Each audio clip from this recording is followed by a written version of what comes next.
So today I'm going to show you how to do the pullover.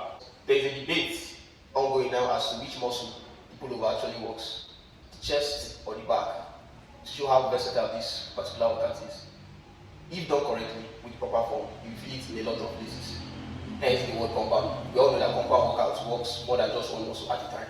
So the pullover, you feel it in your lats, your chest, your triceps, and also your shoulders. If done correctly, if you do it in the wrong form, you feel it in your elbows, which could lead to injury. So let me show you how it's done.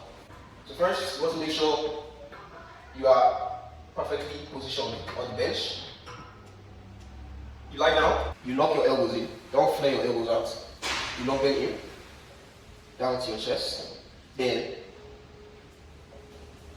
you stretch, you bring it back up to your starting position. Now notice how I didn't do like this. If you do it like this, you will injure yourself. Always make sure your elbows are tucked in throughout the procedure. And you want to make sure you stretch as much as you can. Because without the stretch, you won't work your back muscles. So you stretch down and then back up to your chest. Again, down, back up to your chest. Again, for the purpose of this video, I'm just using the bar. But you could choose to use weights when you've mastered the form. But it's advisable to use just the bar for now.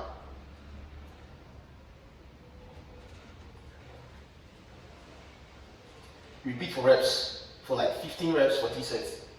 Once it's getting easier for you, you can add weights and go 10 reps for 3 sets as well. Also, don't forget to subscribe to the channel if you want to see more tutorials on sweets. I'll call it sweets because I enjoy these workouts. On sweets workouts like this. Turn on your post notifications so that you get a buzzer whenever we post. As always, thank you for watching.